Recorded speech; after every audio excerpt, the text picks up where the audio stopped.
So recently, for whatever reason, I found myself kind of thinking about ordering one of these Buck Stockmans. This is the 301.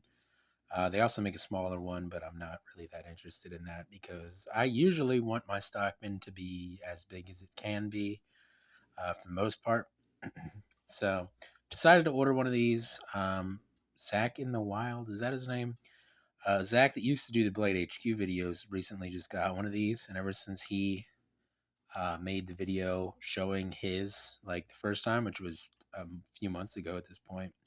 Um, I've been thinking about ordering one of these, but I haven't done it until now.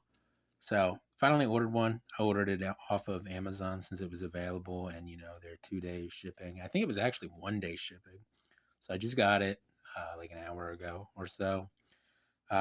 So this is my first experience with like a USA Buck made slip joint.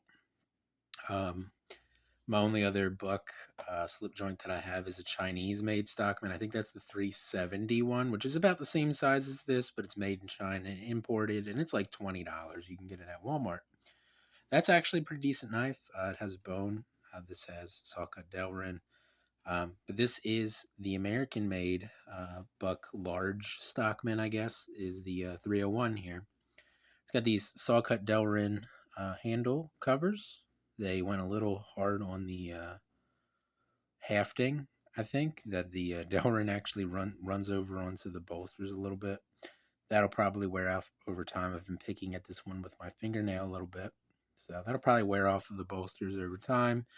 It's got this neat shield on here, which is like a buck logo, I believe, um, hammering a knife blade.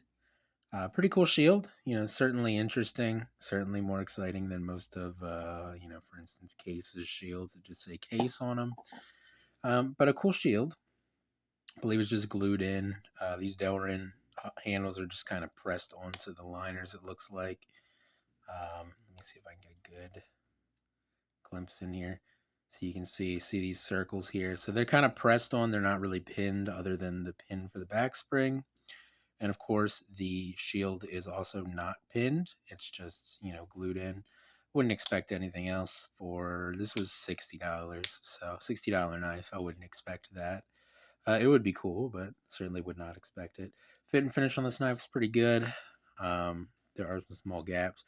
And the knives do have a slight amount of blade play, or the blades do have a slight amount of blade play, which I'll probably fix, but it's not, a huge deal for a pocket knife to have a little bit of blade play. It's just something that bothers me. If it doesn't bother you, I wouldn't worry about it because it's not really that important. It just is something that bothers me because I'm like OCD about it. Um, but yeah, pretty good looking Stockman knife. I do wish that they used wood or bone or something, but I believe they do this probably just to keep the cost down, make the ease of manufacturing easier, and all that. And they do look pretty good. These saw cut black covers. Um, but like most Stockmans, you got yourself a clip blade. Pretty good snap on that. Clip blade here. Interestingly shaped clip blade, a little different than a lot of clip blades. Probably, once again, just for ease of manufacturing, they don't want it to be super complicated or anything. You can see there Buck 301, and then it's got the little date symbol, which I'm trying to figure out if it's like a line and then a line coming out of it and a dot under that, or if it's like a division symbol. Not sure. But you see under there it says USA. Believe these blades are made of the same 420HC that like the 110 and 112 blades are, and most of Buck's knives are made out of the Boss heat treat 420HC. This doesn't have a Boss heat treat marking, and it doesn't say 420HC on it anywhere, but that's just what I'm assuming. So $60 knife, about the same price as a 110 these days, or a 112. If you're just looking for a pocket knife, this might be a good option. One thing that is a little weird, well, there's a couple things that are a little weird. One, this uses 3 back springs as opposed to your normal Stockman that just uses 2. So it doesn't have liners in between the back springs. They're just all touching each other. And you got 3 blades for 3 back springs. And I think they do that just so that they can keep their blades pretty thick and not have to worry about trying to fit them with this complicated, like bend the sheep's foot and spade blade around to get them to fit around each other. Um, this way, they can save some time and some money in the manufacturing process and not have to worry about that. So I think that Buck is basically trying to manufacture the best Stockman knife that they can for the least amount of money. At least that's the way it seems to me, because they're doing all these things to kind of limit the amount of time they're spending on a singular knife. Um, so the other thing that's a little weird is the shape of this spay blade is almost more like a drop point here. Um, and then it does rub the sheep's foot a little bit, but when it's closed fully, the tip sticks a little bit above the handle, which I thought was like a manufacturing defect of this knife. But then if you look at the nail nick's just barely above the handle. So I think that's supposed to be like that, unless this is supposed to be ground down a little more, which maybe it is, but I'm not sure. I know I did go on Instagram and I checked out another person's 301. That was the finest tradition. If you're not following him on Instagram, check him out. He posts a lot of cool stuff. But he has one of these, and I saw a picture from a while ago where his spay blade is doing that too. So this might just be another part of Buck's, Stockman knife. Is it the end of the world? Probably not. Could you accidentally catch that on your finger? Maybe. But usually I feel like when one blade's open, you got your hand wrapped around, it's a little hard to catch a finger on that. So I'm not super worried about it, to be honest. Um, Buck does have their forever warranty, meaning basically, if you use this knife in a manner that a knife is meant to be used, i.e., you're not prying open paint cans and all sorts of other stuff that you're not supposed to do with a cutting tool, and it breaks, they will fix it for you. And since this is a USA made knife, I think they will actually just repair it. Whereas with a lot of their import Chinese knives that they do, they'll just replace the knife because, they can't really fix it because they don't have the parts. But the USA made knives, they can fix for you, which is pretty cool. I do like that about Buck. And actually, a lot of USA made knife companies are like that. I know Case also has kind of like a forever warranty kind of thing, where if you sent the knife back and as long as you weren't abusing it, they'll fix it for you. Um, but anyway, so this is Buck's large Stockman. I figured I'd do a little bit of a size comparison here. This is Case's large Stockman, sometimes referred to as like a jumbo Stockman. Let me see here.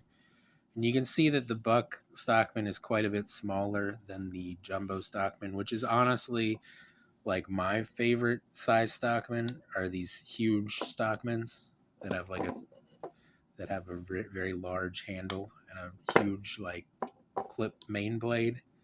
Just bump the blades together. I'm gonna have to take a nick out of that case knife now probably. Um, but so that's just what I prefer. But the Buck's probably more of like a comparable size to most companies' large Stockman. And then here is Case's. Let me close that blade again. And then here's Case's medium Stockman. So it's smaller than a standard Case medium Stockman, but or it's bigger than a Case's medium Stockman, but smaller than the large Case Stockman. And Buck does make, I think it's the 303, maybe, which is a little bit smaller Stockman, I think. But like I said, I wanted the biggest Stockman that they make because that's generally what I prefer. For instance, this is a pretty well made case knife, and I have not carried this knife at all, I don't think, because it's a little small for me. Um, I just prefer bigger Stockman knives and everything. Uh, but overall, pretty decent little knife here from Buck for around $60. It's not bad. If it does have their 420 HC that's Boss heat treated, your edges will last for quite a while. You won't have to worry about sharpening it all the time or anything. The blades are, of course, stainless. So if you're somebody who doesn't like carbon steel because of the fact that it rusts, if you live in somewhere where you sweat a lot or it's extremely humid, something like this might be a better option than some of the like carbon steel pocket knives that I like. Um, but yeah, overall, pretty decent little knife. The only thing that's a little weird is the spay blade sticking above the handle there, which is a little odd.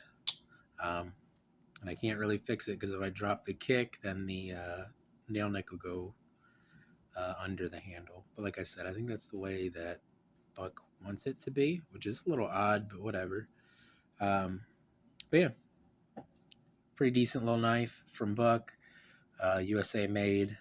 I believe I'm going to probably carry this tonight, um, and yeah, see how it goes. But pretty decent little made Stockman from Buck. I'm fairly happy with it.